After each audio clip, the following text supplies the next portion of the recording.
Vamos a hablar hoy de un tema que es casi de perogrullo su enunciado, es la santidad de San José, pues ya está en el nombre, ya lo decimos, ¿no? San José.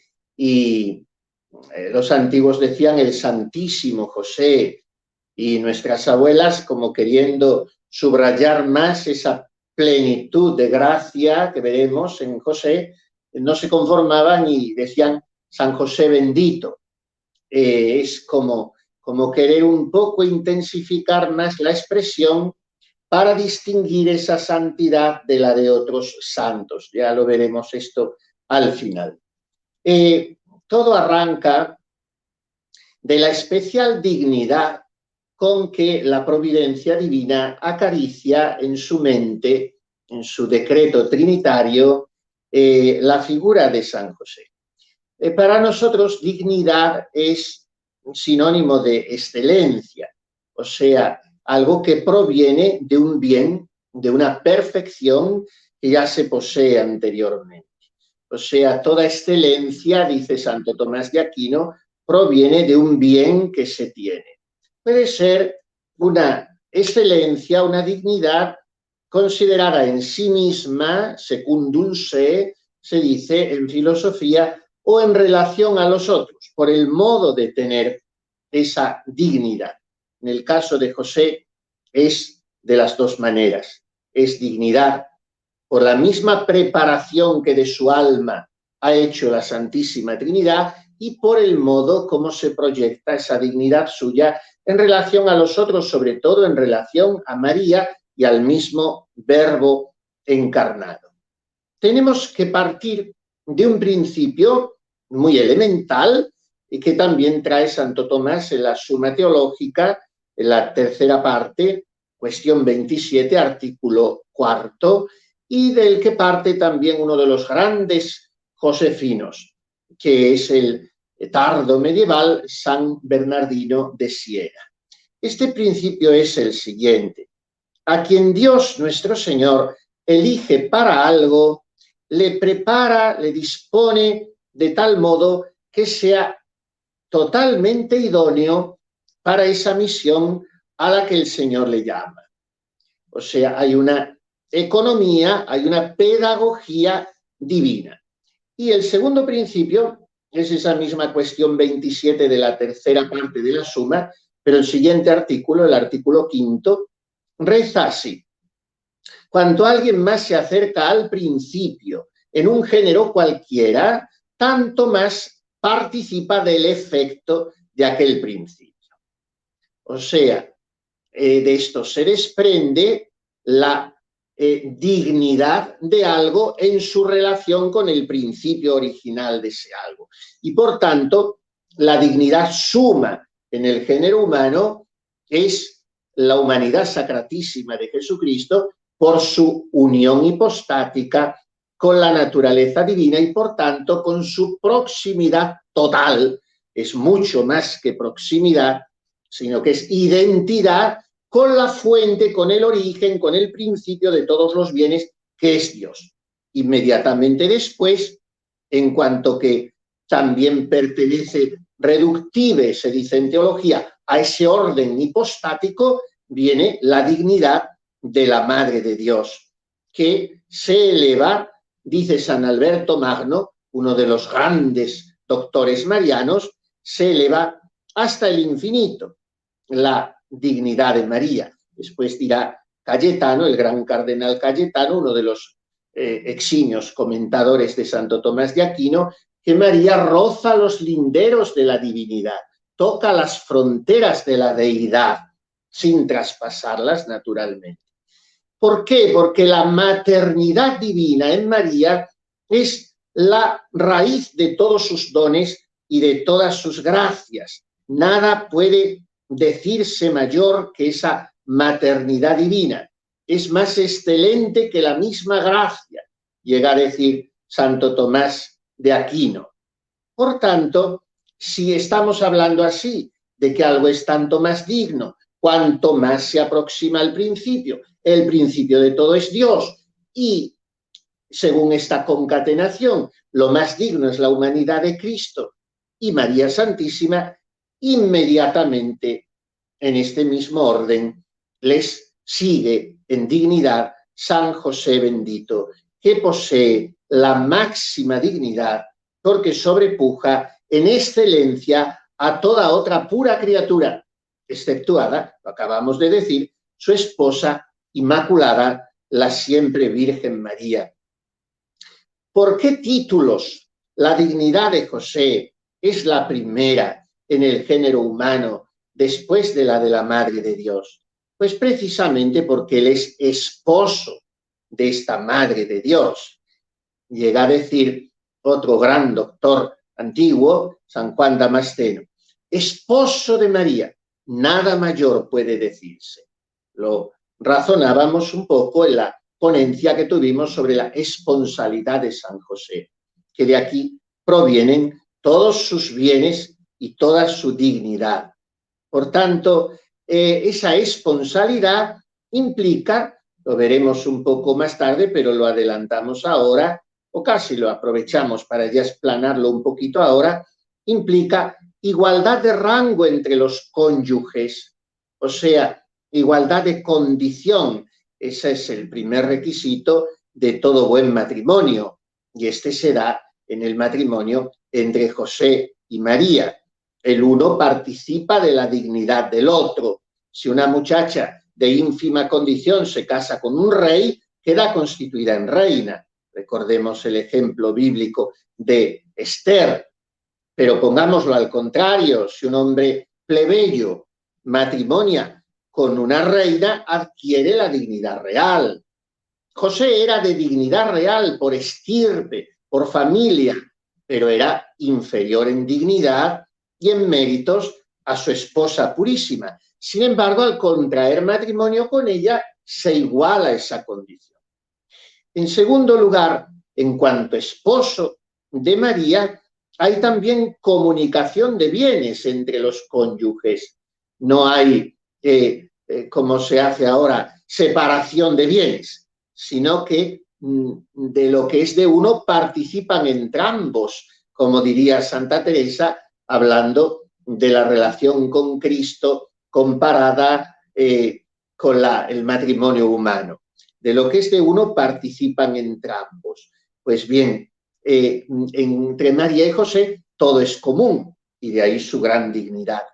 Y por último, en cuanto esposo de María, es cabeza de familia y por tanto María presta a José sumisión y obediencia. Y esto le engrandece a él en dignidad, porque se le está sometiendo una criatura que es más pura, más noble, más honorable, más santa que él, y que incluso le antepone siempre a él en todo. Mira que tu padre y yo te buscábamos angustiados, dirá a Jesús en el templo. Por tanto, la dignidad excelsa que se deriva de todo esto no necesita ponderaciones, ya se explica por sí misma. Añadamos, no obstante, un segundo título. No es solo José, esposo de María, sino que es padre de Cristo. Y ya lo hemos explicado también largamente en la ponencia correspondiente a la paternidad de José. No hablamos solo de nombre de padre, no solamente nos referimos a la estimación que como padre tuvo entre sus coetáneos y compaisanos, sino que hay en él una verdadera participación de la realidad paterna de un modo admirable en cuanto, salvo la generación carnal, puede participar un hombre. Por tanto, de este título de padre del Verbo encarnado se deriva en José una excelencia suprema, no porque sea un título postizo que le hemos adosado indebidamente, sino porque le corresponde con toda propiedad. Y en cuanto que padre del Verbo encarnado, pues hizo los oficios de padre y ello le condujo, como decimos, a una excelencia suprema. Fue testigo del misterio grandioso y sublime de la encarnación. Vio a Cristo recién nacido, le tomó en sus brazos, le besó, le abrazó entre transportes regaladísimos de gozo y de alegría, le impuso el nombre al niño. Esto es de una dignidad máxima. El primero que pronuncia el nombre santísimo de Jesús es José, en la circuncisión y la imposición del nombre. Además, sustentó al Verbo encarnado con el sudor de su rostro, con su trabajo, y, por si fuera poco, tuvo una familiarísima comunicación íntima con María y con Jesús durante muchos años, seguramente casi hasta que Jesús empezó su vida pública. Por tanto, de estos dos títulos, esposo de María y padre de Jesús, se deriva la inmensa, inagotable, insospechada dignidad de San José. Pero además, en cuanto que fungió como padre, diríamos, hizo las veces, funcionó como padre, tuvo a Cristo sujeto, et erat subditus illis, nos dice San Lucas, les estaba sujeto Jesús a María y a José. De manera que hay una cierta superioridad de dominio sobre Cristo, dice un comentarista, cierta superioridad. Por si fuera poco, además de esposo de María y padre de Cristo, y el padre virginal, ya hemos visto en otras ocasiones la conexión estrechísima que tiene San José con el orden de la unión hipostática, de la encarnación del Verbo. Por tanto, si la dignidad de María, dirán San Alberto Magno y su discípulo Santo Tomás de Aquino, si la dignidad de María es cuasi infinita, ¿cómo hemos de considerar la dignidad de José? No de otro modo, sino como una dignidad que se acerca más que ninguna otra criatura de la tierra a la dignidad incomparable de la Madre de Dios. Y, por tanto, han dicho algunos autores que todo lo dice el nombre de José, que significa aumentado, significa Dios aumenta, o sea, Dios le aumentó la excelencia, Dios le aumentó la gracia, Dios le aumentó la dignidad, la grandeza, al soñarlo para esposo de la madre de su hijo. Por tanto, su dignidad es la máxima después de la de María. Así lo escribe Pío IX en el decreto del 8 de diciembre de 1870, con el que se proclama a San José patrono de la Iglesia Universal. El decreto Quemadmodum Deus, dice el Beato Pío IX, por aquella sublime dignidad que Dios concedió a este fidelísimo siervo suyo, siempre la Iglesia honró al bienaventurado José, después de su esposa la Virgen Madre de Dios, con sumo honor y alabanzas. No dice con grande honor, sino con el mayor honor, con sumo honor, e imploró su intervención en los negocios delicados. Algunos años después, unos 19 años más tarde, en 1889, publica León XIII su preciosa encíclica Josefina, Quamquam Pluries, y en ella dice el Papa Gioacchino Pecci: ciertamente la dignidad de Madre de Dios toca tan en lo excelso que nada se puede concebir mayor. Sin embargo, San José, por unirse a la Virgen bienaventurada con el vínculo matrimonial, no hay duda que se acercó más que nadie a aquella altísima dignidad por la cual la Madre de Dios sobrepujó con mucho a todas las naturalezas creadas. Un poco más tarde, en el año 1926, en un sermón, dijo así el Papa Pío XI: entre Dios y José no distinguimos ni podemos distinguir otro mayor que María Santísima, por su divina maternidad. O sea, aquí tenemos que si la dignidad de María es cuasi infinita, la dignidad de José es admirable e inmediata en cuanto superior a la de María. Y esta dignidad, naturalmente, en José como en María, se traduce en santidad. Santidad que ha de ser considerada, según Santo Tomás, como pureza y como firmeza. O sea, pureza en cuanto a ausencia de mancha, sin tierra, significa literalmente el griego agiosine, es sin tierra, sin adherencias, sin impurezas, y al mismo tiempo firmeza. La pureza es necesaria para que la mente, estando limpia y clara, se aplique a Dios, porque la mente humana se oscurece al sumergirse en las cosas inferiores, dice el Aquinate. Y la firmeza también es necesaria para que la mente se aplique a Dios. Esta aplicación a Dios, esta proyección hacia Dios, este estar vueltos a Dios, digámoslo de una vez, este estar unidos a Dios, esta unión a Dios, se efectúa mediante la gracia, que es un ser divino, como aprendíamos en el catecismo, cuando se estudiaba catecismo y se aprendía. La gracia es un ser divino, y con esta denominación se salvaba su complejidad. Es un ser divino que nos hace hijos de Dios y herederos de la gloria, y nos da una participación física en el ser de Dios, no una mera participación moral o política, sino que hay una inmersión nuestra en la vida divina, merced a que somos hechos hijos en el Hijo, porque la gracia nos la consigue Cristo cabeza, con su pasión y su muerte, y por eso se renueva, y es tan importante el santo sacrificio de la misa. Pues bien, esta unión con Dios es posible merced a la gracia, por la que nos hizo preciosas y ricas promesas para hacernos así partícipes de su naturaleza divina, dice San Pedro en su segunda epístola.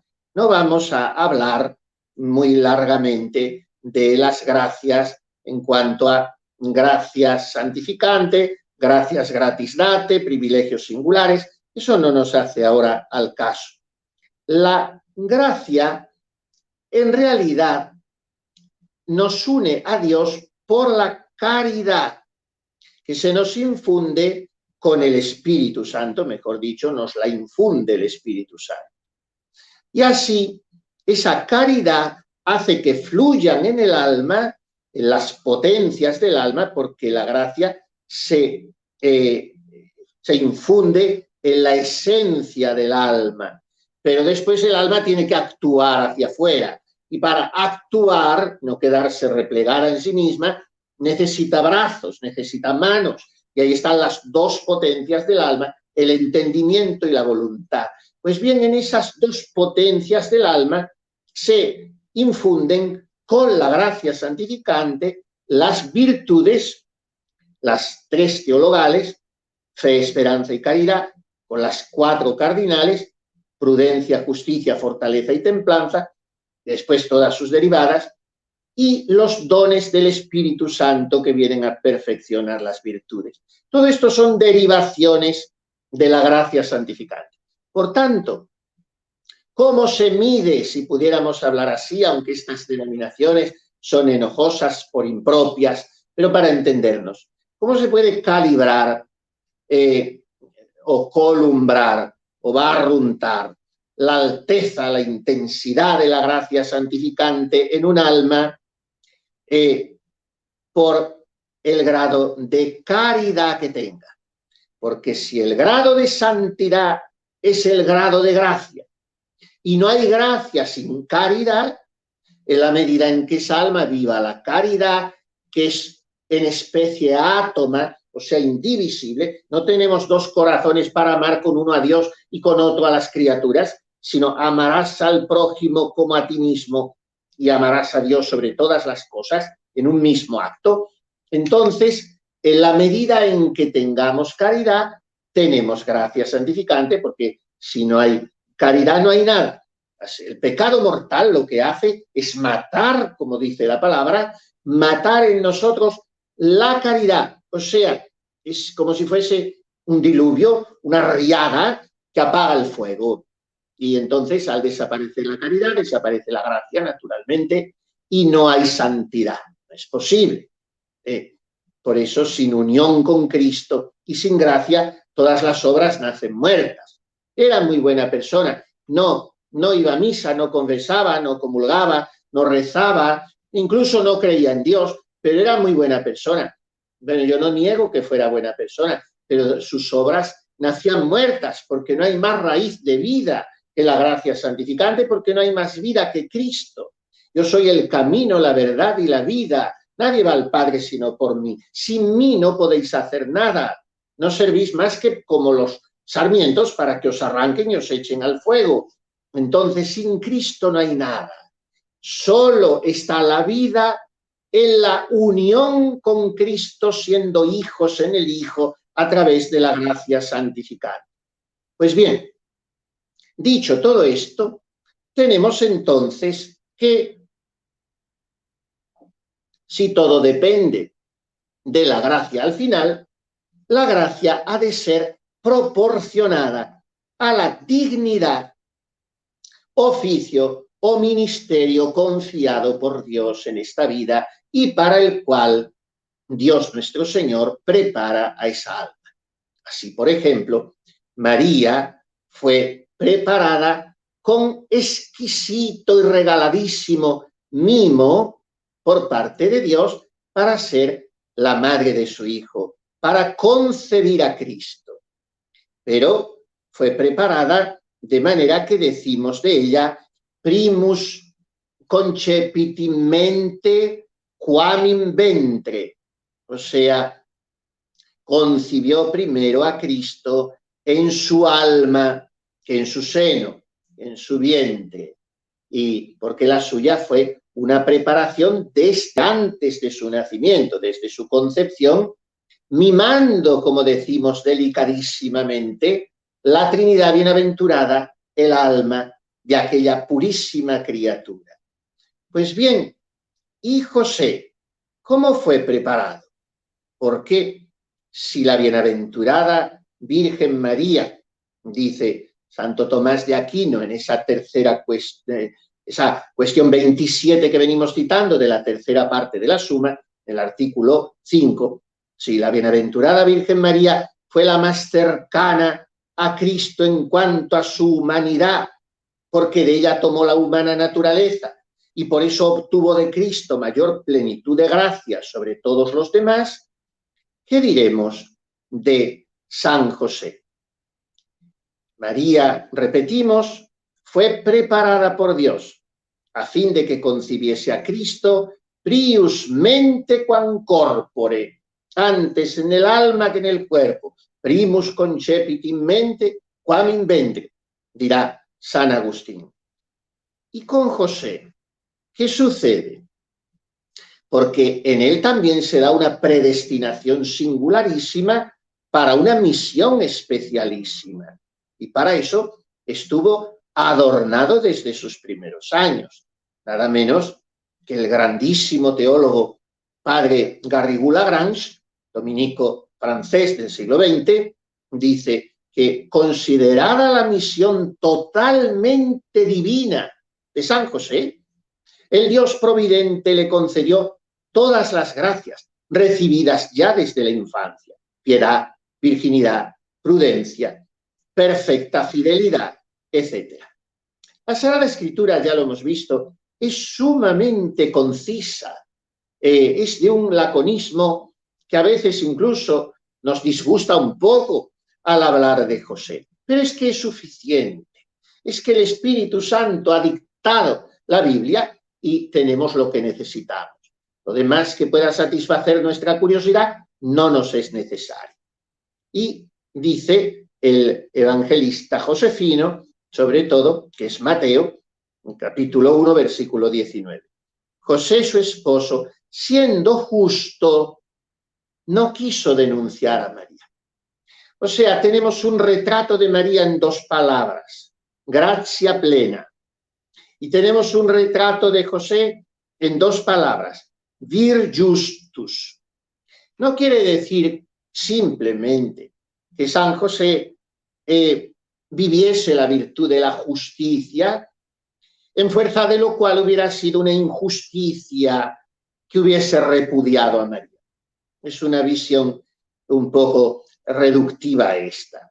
Ya sabemos que cuando la Sagrada Escritura habla de la justicia de alguien que es justo, que es sinónimo de santidad. Se dice del mismo Cristo, del Mesías, que ha de librar a Israel. Lo dicen los profetas Isaías, Jeremías, Amós y después los evangelios. Cristo es el justo, es el justo. Por eso San Jerónimo enseña que San José es llamado justo no porque posee la justicia solamente, sino porque está en posesión perfecta de todas las virtudes, de todas las virtudes.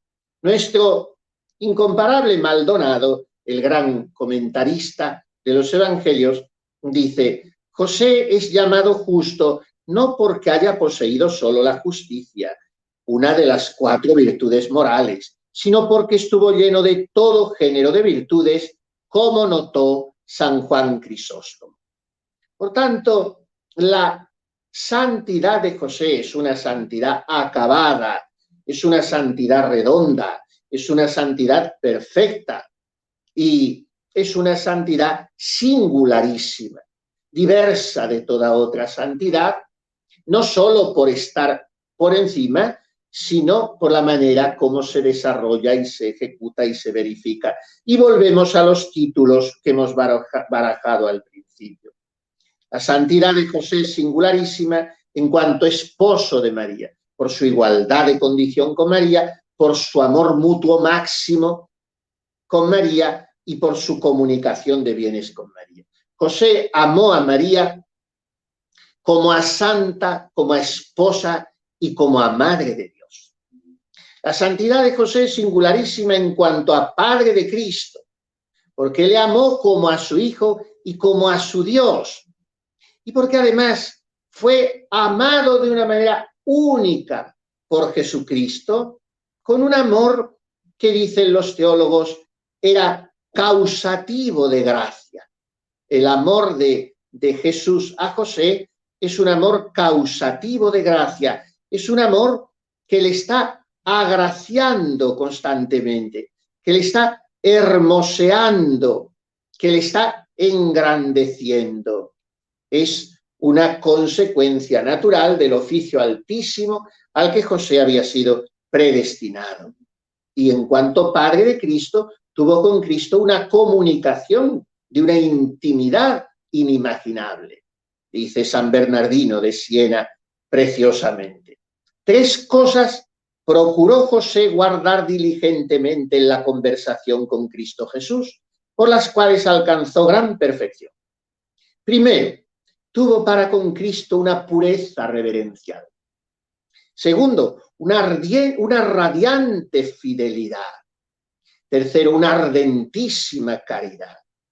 ¿Quién negará, pregunta San Bernardino, que teniendo José a Cristo en sus brazos y balbuciente o conversando con él como padre, Cristo, niño o adulto, no imprimiría en el corazón de José los sentimientos y gozos inefables, cooperando a esto externamente la gracia de Jesucristo con su mirada, su aliento y su abrazo filial? Por tanto, Cristo amó a José con un amor filial, porque le estaba sujeto como a su padre.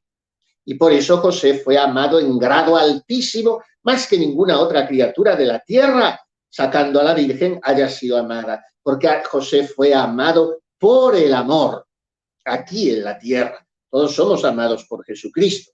Todos sentimos, si estamos en gracia, que el corazón de Jesús alienta en nuestro corazón. Pero no es ese trato íntimo, cercano, físico que tuvo José para con el Verbo encarnado. Por tanto, es una santidad la suya singularísima. En cuanto esposo de María, ya lo hemos dicho, la amó como a santa, como a esposa y como a madre de Dios.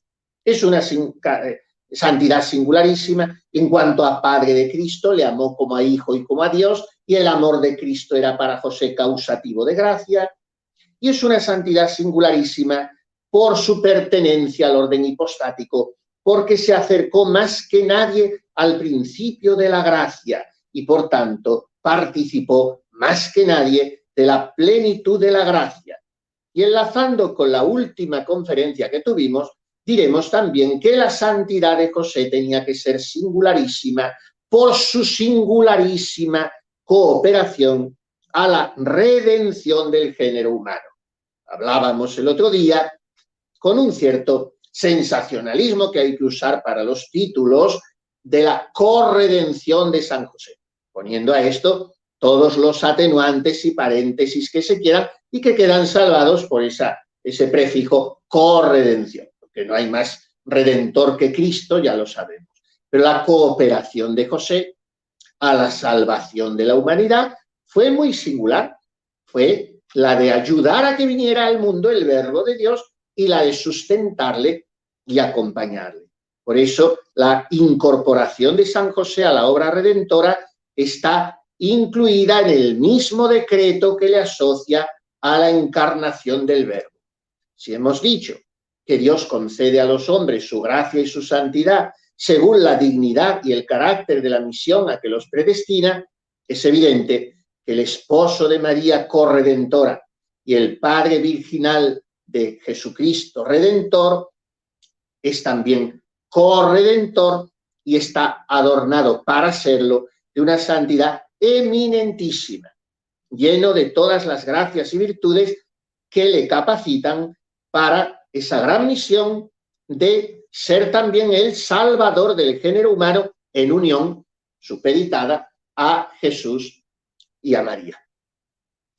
La de San José, con ser una santidad tan grande, no es, como nunca puede ser la santidad, no es estática, sino que es una santidad activa, en permanente dinamismo, en perpetuo crecimiento, siempre a más, porque la de la santidad es como la de la ley de la gravedad, pero al revés. El cuerpo cae más deprisa cuanto más se acerca a su fin. Pues así el alma que se eleva a Dios va más veloz y más expedita cuanto más cerca está de su principio, que es Dios. El dogma católico, según enseña el Concilio Tridentino, afirma que el crecimiento de la gracia santificante se da por las buenas obras. Esas obras no son solamente fruto y señal de la justificación obtenida, sino que son también causa de su aumento, dice el Concilio de Trento, y fulmina un anatema para quien diga lo contrario. Por tanto, la gracia creada, la gracia increada es Jesucristo, pero la gracia que nosotros participamos, la gracia creada, en cuanto que es finita y es limitada, puede crecer sin límite. Y así sucedió incluso en la Santísima Virgen, con tal de que las buenas obras condignas, proporcionadas al premio de la vida eterna, se vayan repitiendo, la gracia sigue creciendo. Y la gracia santificante puede experimentar un doble aumento, intensive y extensive. Intensivo cuando la gracia crece en entidad, cuando se radica más en el alma.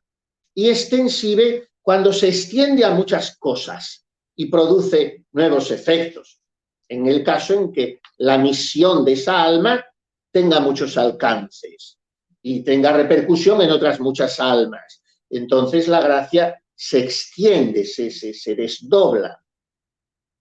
Por tanto, aquí entra la doctrina muy provechosa espiritualmente y muy olvidada hoy, de que un acto intenso vale más que 1000 actos remisos. Dice Santo Tomás de Aquino que por cualquier acto meritorio no necesariamente es costoso. Tenemos esa equivocación voluntarista de interpretar lo valioso con lo costoso. El acto meritorio es el acto que más caridad lleve y a veces puede ser el más placentero y otras muchas veces el más abnegado y sacrificado y crucificante. Pero todo está en la caridad. Entonces dice el doctor Angélico que por cualquier acto meritorio el hombre merece un aumento de gracia, como también la consumación de la gracia, que es la vida eterna. Pero como la vida eterna no se otorga al momento, sino en su debido tiempo, así ni la gracia se aumenta al instante, sino en su debido tiempo. Es a saber, cuando se esté suficientemente dispuesto para el aumento de la gracia. Esto está en la cuestión 114, artículo 8 de la prima secunde. Pues así también la caridad en esta vida puede aumentar sin limitación. No hay término, dice Santo Tomás, al aumento de la caridad en esta vida. La razón es muy sencilla, porque nuestra caridad es cierta participación de la caridad infinita que es el Espíritu Santo, que preciosamente y que lógicamente argumenta con esa inteligencia casi angélica, por eso llamamos a Aquinate el doctor angélico, argumenta Santo Tomás. Como el Espíritu Santo no tiene fin porque es Dios y el Espíritu Santo es la caridad, pues mi caridad puede crecer indefinidamente porque a última hora siempre será participación del amor con mayúsculas, que es el Espíritu Santo. Así sucedió en el caso de la Santísima Virgen María mientras vivió en la tierra.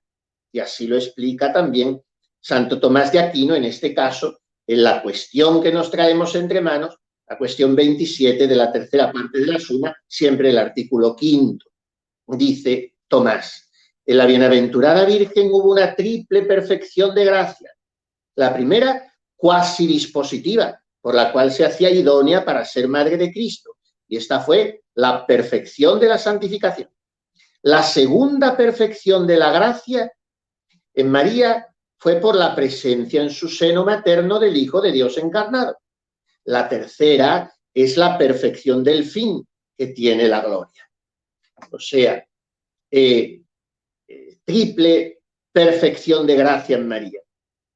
Por su inmaculada concepción y su llenumbre de gracia, su plenitud de gracia, por su encarnación, la encarnación del Verbo en su seno y por su glorificación a la que miraba su vida, su asunción gloriosa. Pues, ¿y en José? ¿Cuál fue el crecimiento de gracia mientras vivió en la tierra? Pues hizo progresos maravillosos, de los que dice el gran teólogo padre Reginald Garrigou-Lagrange. Apenas podemos vislumbrar qué admirables progresos en la fe, santidad y amor se efectuaron en el alma de José. Tanto más se ocultó el carpintero en la tierra, cuanto es más glorificado en los cielos. Veámoslo brevísimamente. Desde sus tiernos años, todos y cada uno de los actos de caridad de José fueron intensísimos. No podemos imaginar a José haciendo actos remisos, actos con menos fuerza de amor que la que le concedía el Espíritu Santo, según aquello para lo que le preparaba. Por tanto, él no se quedaba remiso, él no se quedaba corto, que es nuestro problema muchas veces. Entonces, por todas y cada una de sus obras, como hemos dicho que enseña el Concilio de Trento, la gracia crece por las buenas obras, pues la virtud de José aumentaba y su gracia aumentaba por sus obras. Porque como era santísimo, todos los actos que hacía, al menos de manera virtual, los refería a Dios. Por tanto, no solo le hacían crecer los actos de caridad, sino los actos de todas las otras virtudes teologales y morales. Y además sobraba con toda la fuerza de su gracia habitual. No podemos, como hemos dicho, pensar que se oponía a ese crecimiento en gracia en José ningún impedimento, ni pasiones, ni defectos, ni negligencias, ni distracciones. Además, las virtudes siguen a la gracia, como las propiedades a la esencia. Por eso, cuanto más abunda en un alma la gracia santificante, más profundas y más perfectas son las virtudes. Si hemos visto que en San José hay una gracia santificante abundantísima, y aquí se colige que debe de estar adornado de todas las virtudes y de todos los dones del Espíritu Santo de manera eximia, de modo que se pudiese mover con prontitud bajo la inspiración de Dios en la ejecución de todas sus obras. Además, la presencia y la familiaridad continua de Cristo y María le daban un conocimiento muy profundo del misterio de la encarnación y unos ejemplos constantes de todas las virtudes y un despertador incesante de amor ardentísimo. Pues bien, si nosotros, dice San Bernardino de Siena, miserables como somos, de la convivencia de los santos, que respecto a la Virgen nada son, aprovechamos muchas veces, o sea, quien tenga la suerte de vivir con una alma santa, se le está pegando, dice San Bernardino. ¿Cuánto ha de estimarse que aprovecharía José con la compañía de la Virgen Sacratísima?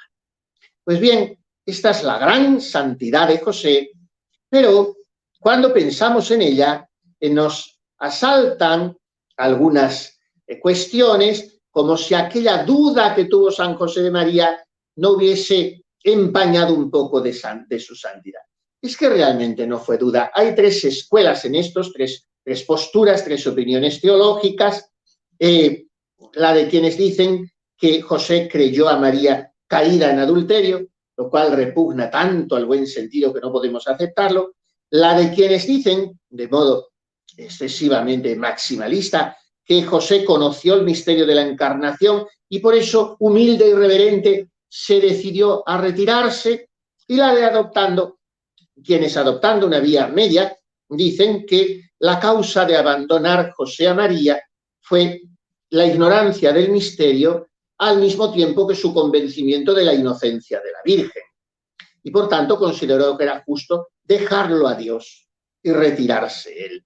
Por tanto, de todo esto no se infiere una merma en la santidad de José. Pero sí hay otra duda que se plantea con frecuencia, y es cómo queda la santidad de José con respecto a esos personajes de la Sagrada Escritura que parecerían los más santos y precisamente por voluntad de Dios o por las palabras del mismo Jesucristo. Nos referimos a San Juan Bautista y a los apóstoles. Claro, en el caso del primero hay la dificultad aparente, como decimos, de las palabras de Jesús. No ha nacido de mujer uno más grande que Juan el Bautista. Mateo 11:11. Pero esto hay que leerlo desde Lucas 7:28, en que Jesucristo dirá: entre los profetas, no hay uno más grande que Juan el Bautista. O sea, hablando de su misión concreta. ¿Y cuál es la misión de Juan Bautista? Pues es una misión muy alta, es una misión excelentísima, es una misión única, pero es una misión inferior a la de José, porque es más ser padre de Cristo que precursor de Cristo. Y el ministerio de Juan no se ordena inmediatamente a Cristo, sino a la salud de las almas por Jesucristo. Y por tanto, es un ministerio que no se sitúa en el orden hipostático como el de José, sino en el orden de la gracia. Hubo un hombre enviado por Dios, dice San Juan, en este caso el evangelista, dice en el prólogo de su evangelio sobre San Juan Bautista. Hubo un hombre enviado por Dios cuyo nombre era Juan. Este vino como testigo a dar testimonio de la luz a fin de que todos creyesen por él. Aquí está descrita la misión de Juan. Vino como testigo, ut testimonium.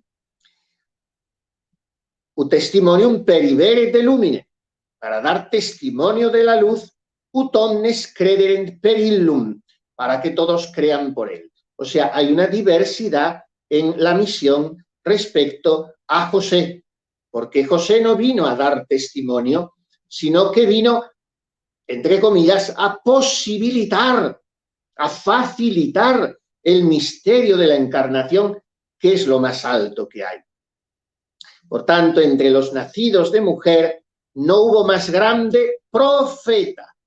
Esto es la interpretación que ha de darse a ese versículo según San Hilario, según San Jerónimo, según San Juan Crisóstomo, según el mismo San Agustín. Podríamos hablar más largamente, pero suficiente para deshacer este escolio sobre la colisión de la mayoría en la santidad entre José y Juan Bautista, a lo que ha cooperado también, a esta confusión, ha cooperado una cosa difícil de comprender, que es que habiéndose tocado lo que era intangible, el canon romano de la misa, después, bueno, el canon el único que había, claro, después se han elaborado, en fin, otras plegarias eucarísticas. Pero la misa de siempre, de todos los siglos y de todos los santos, la misa tradicional desde San Gregorio Magno, la misa fijada por San Pío V, después de Trento, en fin, es el canon. Y ese canon era intocable y el Papa Juan XXIII lo tocó para introducir en él a San José, después inmediatamente de la Santísima Virgen, que no estaba porque en los primeros siglos de la Iglesia no gozaba de esa devoción San José. Pero en las letanías de los santos no se ha hecho. Se han dejado y resulta un poco duro al oído que San José viene ya después de enumerar algunos otros santos como Juan Bautista. Y su preeminencia sobre los apóstoles, pues podemos aplicar el mismo argumento que acabamos de esgrimir en el caso de Juan Bautista. Y es que el ministerio de San José excede al ministerio de los apóstoles, que ya presupone la unión hipostática. Lo expone muy bonitamente Isidoro de Isolano en su suma de los dones de San José. Dice que las propiedades de la dignidad apostólica son 4. La anunciación, el anuncio, ir y predicar el evangelio. La iluminación, vosotros sois luz del mundo. La reconciliación, a quienes perdonéis los pecados les quedan perdonados. La inspiración, hablan mediante el Espíritu Santo. Pues bien, estas propiedades son dignísimas, porque dependen de Cristo. Están bajo el dominio inmediato de Cristo, se ordenan a Cristo. Pero las propiedades de José fueron otras.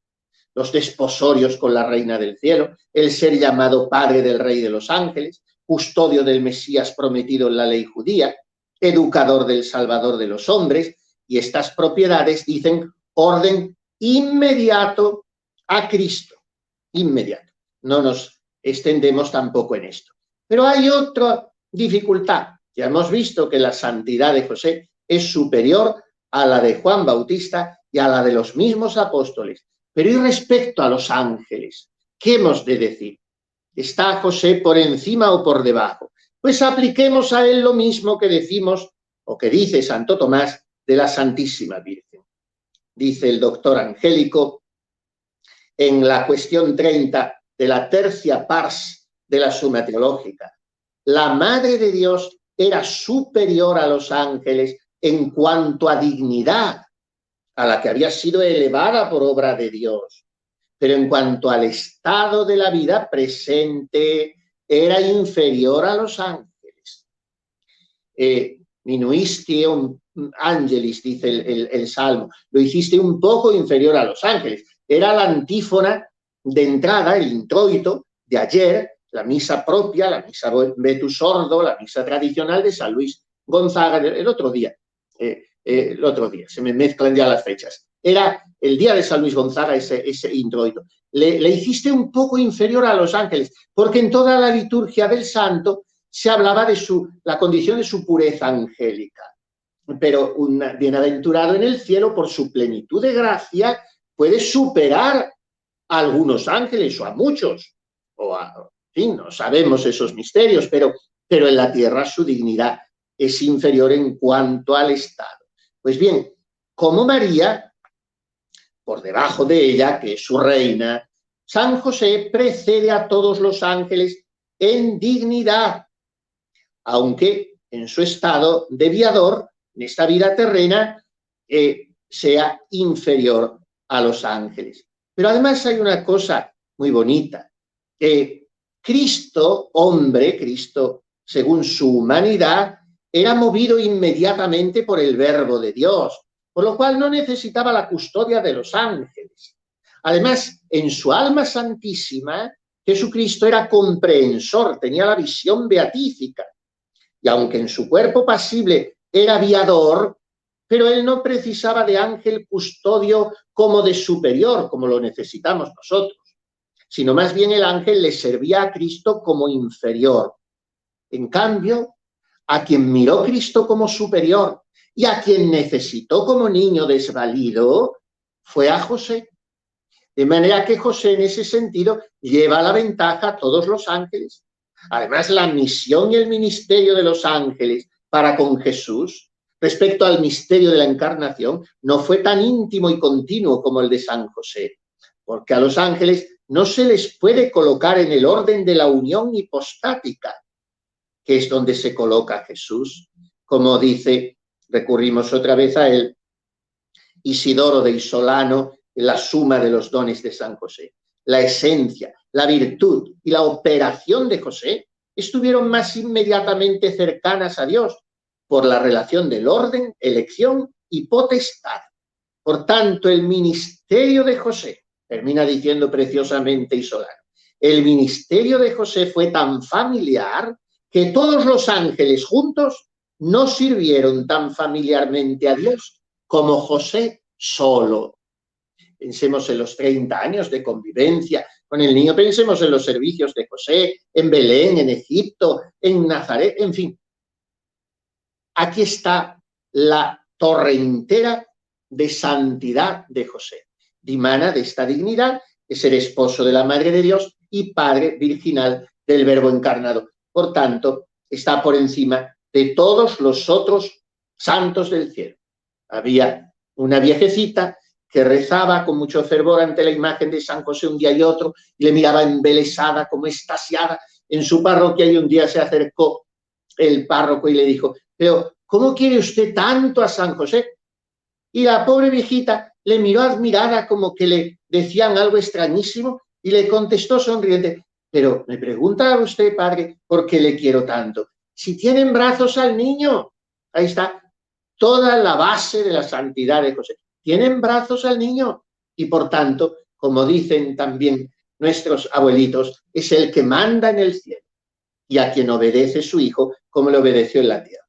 Por eso encomendémonos siempre con suma y limitada confianza a la intercesión poderosísima de este hombre santísimo, que es más santo que nadie, y inmediatamente después de su esposa, la Santísima Virgen. Pero también él es el Santísimo José.